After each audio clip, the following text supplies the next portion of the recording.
नमस्कार, मैं हूं अभय हिंदुस्तानी और इस समय नरसिंहपुर से बड़ी खबर जो है वो ये है कि यहाँ पर जो है कोरोना कर्फ्यू पूरी तरह नाकाम हो चुका है। इसी मुद्दे पर बात करने आज हमारे बीच हैं पत्रकार सौरभ राठौड़, जिनसे हम जानेंगे कि नरसिंहपुर की ये स्थिति क्यों बनी है, आखिर क्या बात है। जिला प्रशासन जो है कंट्रोल नहीं कर पा रहा है, लगातार जो है कोरोना के मरीज बढ़ रहे हैं। शासकीय अस्पतालों में लगातार खबर आ रही है वहाँ पर मरीज दम तोड़ रहे हैं इलाज के अभाव में, लेकिन कार्रवाई कुछ भी नहीं हो रही। आखिर क्या है पूरा माजरा, आइए हम जानते हैं पत्रकार सौरभ राठौड़ से। धन्यवाद। पहले तो आप ये बताइए मुझे कि जो स्थिति बनी हुई है नरसिंहपुर जिले में, इसके बारे में क्या कहना चाहेंगे आप? सबसे पहले तो धन्यवाद करना चाहता हूँ अभय जी की जिस प्रकार से इस आपदा की घड़ी में हमारे कुछ पत्रकार साथी हैं, जो आप हैं और पंडा जी हैं और भी हमारे अन्य पत्रकार साथी हैं, पंकज जी वगैरह हैं, और लगातार जो है लोगों को सक्रिय कर रहे हैं, समझा रहे हैं, मास्क लगाइए, सोशल डिस्टेंसिंग का पालन करिए। चाहे वो प्रशासन की गलतियां वो भी आज मैंने सुबह सबसे पहले मैं आपको धन्यवाद देना चाहूँगा।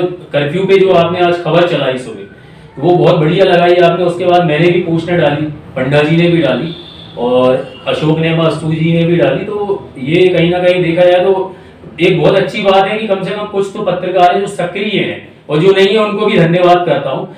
अब मैं अगर बात करूँ कि अभी आपने जैसा कि कहा उस विषय पे, तो मैं बताना चाहूँगा आपको कि सबसे पहले तो जनता ने सबसे बड़ी गलती की।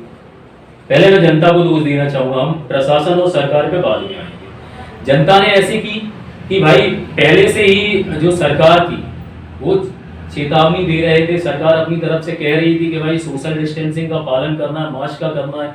अब जनता में क्या एक भ्रांति फैल गई कि भाई अब जो है इंजेक्शन आ गए हैं, इंजेक्शन कोविशील्ड कोवैक्सीन आ गए हैं, तो अब हमें इंजेक्शन लगने लगे हैं, टीकाकरण होने लगा है।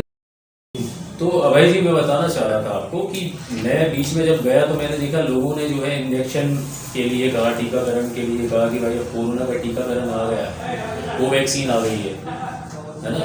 तो मैं ये जानना चाहता हूँ कि जब वैक्सीन आ गई है तो जरूरी नहीं है कि वैक्सीन आ गई है तो हम लापरवाही बरतें। कहीं ना कहीं वैक्सीन की कालाबाजारी तो हो रही है, बिल्कुल हो रही है। डोर टू डोर हम वैक्सीन पहुंचा सकते हैं, लेकिन हमें वैक्सीन मिल नहीं रही है। अब यहाँ ये समझ में नहीं आ रहा है कि भारत सरकार कह रही है कि वैक्सीन हम लगातार वैक्सीनेशन का कार्य कर रहे हैं, वैक्सीन बराबर सारे प्रदेशों में पहुंच रही है।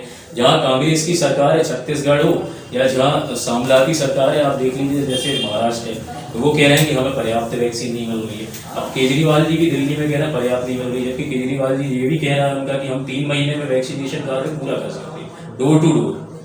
तो अब मेरा मतलब ये है कि अब ये चूक हो कहाँ रही है। वैक्सीनेशन की कालाबाजारी बिल्कुल हो रही है। कल जबलपुर में प्राइवेट मेडिकल में आपको पता होगा छापा मारी हुई है, बकायदा एक बंदे ने उसका स्टिंग किया था। तो लोग भी यहाँ पे अवेयरनेस नहीं है लोगों में। क्यों नहीं है? क्योंकि लोग क्या करते हैं कि भाई लोग सोचते हैं कि हमारा अपना है। अब जैसे किसी डॉक्टर के पास गया, अभी नरसिंहपुर में भी हम डॉक्टर का नाम नहीं लेना चाहेंगे, आज ही मैंने एक अखबार में पत्रिका में खबर पढ़ी है, मैंने पढ़ा है। हाँ, कि वहाँ पे एक जो डॉक्टर है, यहाँ पे जो प्राइवेट डॉक्टर है वो गवर्नमेंट में भी जॉब करते हैं, सरकारी अस्पताल में। उनके पास कोई मरीज जाता था तो वो ये कहते थे कि भाई आप रेमडेसिविर की वैक्सीन लगवा लो। फिर कोई मरीज उसमें जो जैसा कि लिखा गया था अखबार में, तो उसमें ये लिखा गया था कि मरीज जो है फिर वो जाता था साहब ये हम वैक्सीन खरीद लाए, लगा दीजिए रेमडेसिविर की। तो फिर क्या हुआ कि डॉक्टर साहब ने कहा कि ये तो नकली है, तुम इस मेडिकल से लेके आओ, वहां असली मिलती है। मतलब अपनी पसंदीदा मेडिकल से वो मंगवाते थे। ठीक है। अब जबलपुर में भी आपको पता है कल क्या हुआ, 18,000 रुपए में पूरी डीलिंग हो रही थी, बकायदा एसडीएम ने सील भी किया, आला अधिकारी भी पहुंचे। ठीक है। तो ये कालाबाजारी सबसे पहले रोक रही है। अब चूंकि रात में लेट नाइट हमने देखा कि 12 बजे एक समाचार जो है फिर एक नेशनल चैनल पे आता है, आज तक में आया, मैंने देखा कि वैक्सीन का जब सेंट्रल गवर्नमेंट को पता चला, लेट पता चला, तो रेमडेसिविर पे आयात पे उन्होंने जो है प्रतिबंध लगा दिया कि भाई कालाबाजारी हो रही है इसकी। तो ये इतनी देर में कैसे हुआ, चीजें हाथों से कैसे निकल रही? कहीं ना कहीं जनता की भी गलती है और सरकार की भी है। जरूरी था क्या इस समय बंगाल चुनाव करना? ठीक है। अब आप ये बताइए, एमपी के अधिकतर शहरों में, जिलों में आपने लॉकडाउन लगा लिया, माननीय मुख्यमंत्री जी ने। दमोह में नहीं लगा, दमोह में आप लोगों से हाथ मिला रहे हैं। चलिए दमोह की बात अपन बाद में करेंगे, पहले नरसिंहपुर जिले की बात करें। कोरोना कर्फ्यू यहाँ पर लगा हुआ है, आज सुबह की तस्वीर जो है सोशल मीडिया में आई है, इस संबंध में क्या कहना है कि जिला प्रशासन पूरी तरह फैल हो चुका है? बिल्कुल हो चुका है। मेरा तो ये कहना बड़ी भयावह तस्वीर थी। और मैं आपको बताऊं, मैं आज लेट मॉर्निंग उठा था, तो मेरे ही पड़ोस में जब मैं निकला हूँ बाहर, तो लोगों ने मुझसे बताया कि भैया बाहर की तो फोटो देख लो, आप बाहर फोटो खींचो, बाहर वीडियो बनाओ, देखो क्या हो रहा है। हमने कहा देखें यार क्या हुआ है।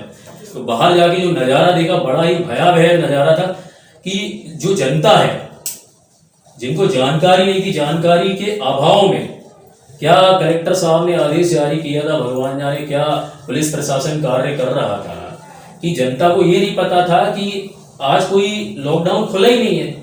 किरानों की दुकानों का, जैसा कि मैंने देखा कल एडीएम साहब ने भी बाइट दी थी और आदेश में भी आया था कि भाई किराने की दुकान भी गली मोहल्लों की खुलेंगी, मुख्य बाजारों की बंद रहेंगी।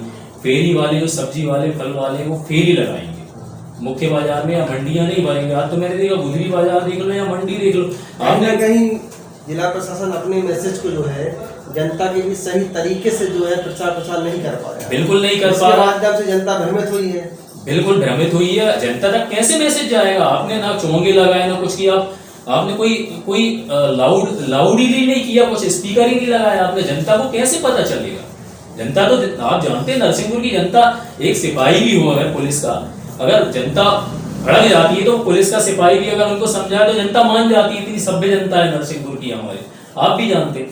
जब आप जनता तक मैसेज ही नहीं पहुंचाओगे, रात में आपका आदेश 6 बजे के बाद आ रहा है, तो जनता कैसे अवेयरनेस होगी? और एक बात, नरसिंहपुर कलेक्टर का आदेश है, मेरे मोबाइल में है, इसमें लिखा है कि जो सब्जी वाले हैं, फेरी वाले, हाट ठेले वाले हैं, ये लगा सकते हैं दुकान। बिल्कुल। लेकिन अभी मैसेज पढ़ रहा हूँ, नरसिंहपुर के ही वरिष्ठ पत्रकार है नीलेश जाट जी, इन्होंने मैसेज किया है, लिखा है कि साइकिल और हाट ठेले पर सब्जी बेची जा सकती है, परंतु अफसोस का विषय है कि नरसिंहपुर नगर के अलावा जिले के अन्य भागों में साइकिल और हाट ठेले पर सब्जी बेचने वालों को पुलिस द्वारा परेशान किया जा रहा है, जुर्माना लगाया जा रहा है। मतलब कहीं ना कहीं यहाँ पर पुलिस अधीक्षक महोदय और नरसिंहपुर कलेक्टर के बीच तालमेल जो है नहीं दिख रहा है, तालमेल कमी नजर आ रही है। बिल्कुल, मुझे भी ऐसा प्रतीत होता है, क्योंकि आप भी प्रेस एंड पुलिस ग्रुप में जुड़े हुए हैं, मैं भी हूँ। वरिष्ठ पत्रकार हमारे साथी आशीष खरेदी ने भी यही बात लिखी थी कि यादव कॉलोनी जो है नरसिंहपुर में, उसकी गलियों में भी कुछ सब्जी वाले हैं जो फेरी लगा के खड़े हुए हैं, घूम रहे थे, उन पे भी पुलिस द्वारा लाठी चार्ज किया गया और कई जगह जुर्माना भी किया गया। ऐसा नीलेश जाट जी ने भी लिखा, मैंने भी पढ़ा। और एक बात, जनता जो है इस समय जो है तत्कालीन कलेक्टर दीपक सक्सेना जी और गुरुकरण से एसपी साहब को याद कर रहे हैं। बिल्कुल, उनकी जोड़ी जो है जय और वीरू की जोड़ी मानी जाती है और जनता उनको याद कर रही है, क्योंकि कहीं ना कहीं देखा जाए, जैसा कि आपने बहुत अच्छा पॉइंट ये कहा कि मुझे भी लगता है कि एसपी और कलेक्टर में कम्युनिकेशन नहीं है, शायद उसकी वजह से ही ये सब हो रहा है। क्योंकि अभी भी जब मैं आपके ऑफिस आ रहा था, रास्ते में था, मैं अपनी कार ड्राइव कर रहा था, तो पब्लिक अभी भी आ रही जा रही है। मैंने अभी फेसबुक लाइव भी चलाया, तो कई लोग तो मास्क ही नहीं लगाए। हम ठीक है, हम मानते हैं कि प्रशासन हर जगह नहीं जा सकता, जनता की भी जिम्मेदारी है, लेकिन प्रशासन भी तो अपनी जिम्मेदारियां निभाए। चलिए ठीक है, यहाँ पर ये बात क्लियर हो चुकी है कि नरसिंहपुर एसपी और कलेक्टर के बीच तालमेल की बहुत कमी है, जिस कारण जनता जो है भ्रमित हो रही है। और मैं निवेदन करूँगा एसपी महोदय से कि जो गरीब सब्जी वाले, ठेले वाले हैं, इन पर अपने पुलिस जवानों से कहिए कि इन पर जो है जुर्माना न लगाएं, ना ही इन पर डंडे बरसाएं। अब हम बात करेंगे दमोह की। दमोह में राठौर जी, आपको मालूम होगा चुनाव समय दमोह में है, और एक वीडियो आई है सोशल मीडिया में चल रही है, मुख्यमंत्री शिवराज सिंह चौहान वहाँ पर भीड़ में जाके लोगों से हाथ मिला रहे हैं बिना दस्ताने पहने। क्या दमोह में कोरोना नहीं है? क्या कोरोना को दमोह में जाने से डर लगता है? देखिए अभय जी, बहुत सारे फनी मैसेजेस भी आ रहे हैं, मैंने भी पढ़े हैं, बंगाल और दमोह के भी आ रहे हैं। तो मैं आपको बता दूं कि ऐसा तो है नहीं कि कोरोना सिर्फ एमपी में ही है, यूपी में भी कोरोना है। अभी योगी आदित्यनाथ जी ने भी यूपी में कहा है कि भाई हमको जो है मजदूर को भी लेके चलना है, जो मध्यम वर्गीय और गरीब लोग हैं उनको भी लेके चलना है, और महामारी को भी लेके चलना है। हम सैनिटाइजेशन भी करा रहे हैं, लेकिन हम लॉकडाउन नहीं कर सकते, क्योंकि हमें पता है कि अगर हम लॉकडाउन करेंगे तो कहीं ना कहीं मजदूर वर्ग जो है वो भुखमरी की हालात में आ जाएगा। सबसे पहली बात तो मैं यही जानना चाहता हूँ कि हमारे प्रदेश में लॉकडाउन की आवश्यकता क्या थी, और जब थी तो दमोह में भी लगना चाहिए था। अब सीएम साहब ने 2 दिन पहले एक पर्सनली चैनल पे एक इंटरव्यू दिया, मुख्यमंत्री माननीय शिवराज सिंह जी ने, कि मेरे पास काफ़ी टैग हो रहे हैं, काफ़ी लोग मुझे टैग कर रहे हैं और कह रहे हैं कि साहब दमोह में क्यों नहीं है, कोरोना डरता है क्या चुनाव से, जैसा कि अभी आपने कहा। तो सीएम साहब का कहना है कि चुनाव आयोग फैसला लेगा। ठीक है, कोई बात नहीं, चुनाव आयोग फैसला लेगा। तो चुनाव आयोग फैसला क्यों नहीं ले रहा है ना? कलेक्टर भी तो फैसला ले सकता है अपनी तरफ से, कलेक्टर भी वहां के फैसला ले सकते हैं। वहां 151 क्यों नहीं लगाई गई, 144 क्यों नहीं लगाई गई, कर्फ्यू क्यों नहीं लगाया गया? कहीं ना कहीं जनता को जो है भ्रमित किया जा रहा है। हाँ बिल्कुल किया जा रहा है। आप एक तरफ सोशल मीडिया पे, फेसबुक हो, इंस्टाग्राम हो, और आप टीवी चैनल्स पे आके ये कहते हैं कि हमें कोरोना से बचाव करना है, मास्क पहनना, आपके प्रधानमंत्री कहते हैं, और उसके बाद आप जाके जो है दमोह में चुनाव रैलियां कर रहे हैं। और उसके बाद आप देखें तो नरसिंहपुर और सागर में चौपाटी आपने, जहाँ पे हमारे नरसिंहपुर में अभी कलेक्टर ने चौपाटी जो है सील कर दी, ठीक है, जबकि वहां कितने लोग खड़े होते थे, 5। आज का मैंने एक लेटेस्ट वीडियो देखा है जिसमें सीएम साहब दमोह में, आज उनकी सभाएं थी, आपको पता होगा, सीएम साहब वहां पे भरी भीड़ में एक बंद कमरे में खाना खा रहे हैं। तो आप बताइए, वहां तो 5 नहीं 50 लोग उनके दाएं बाएं खड़े हुए थे। तो एक तरफ आप मैसेज दे रहे हैं कोरोना से बचना भी, और एक तरफ आप खुद उसका पालन नहीं कर रहे हैं, तो फिर जनता कैसे प्रोटोकॉल का पालन करेगी? वो वीडियो हमारे पास आ चुका है कि दमोह में जहाँ पर मुख्यमंत्री जो है भीड़ के बीच जा रहे हैं, हाथ मिला रहे हैं, वो वीडियो भी हम आपको दिखाएंगे। लेकिन एक बात साफ है यहाँ पर कि मध्य प्रदेश में जो है जनता भ्रमित हो रही है, अफरा तफरी मच चुकी है। और नरसिंहपुर की बात करें तो जिला प्रशासन पूरी तरह फेल हो चुका है कोरोना पर कंट्रोल करने के लिए। हम इसी संदर्भ में जो है राठौर जी से आखिरी सवाल करेंगे कि राठौर जी, एक आखिरी सवाल है, संक्रमित व्यक्ति की जानकारी सार्वजनिक करना क्या अपराध है?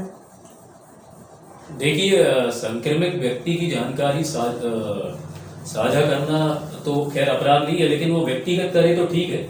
मेरे हिसाब से प्रशासन का इस तरफ देखा जाए तो कोई फोकस नहीं है।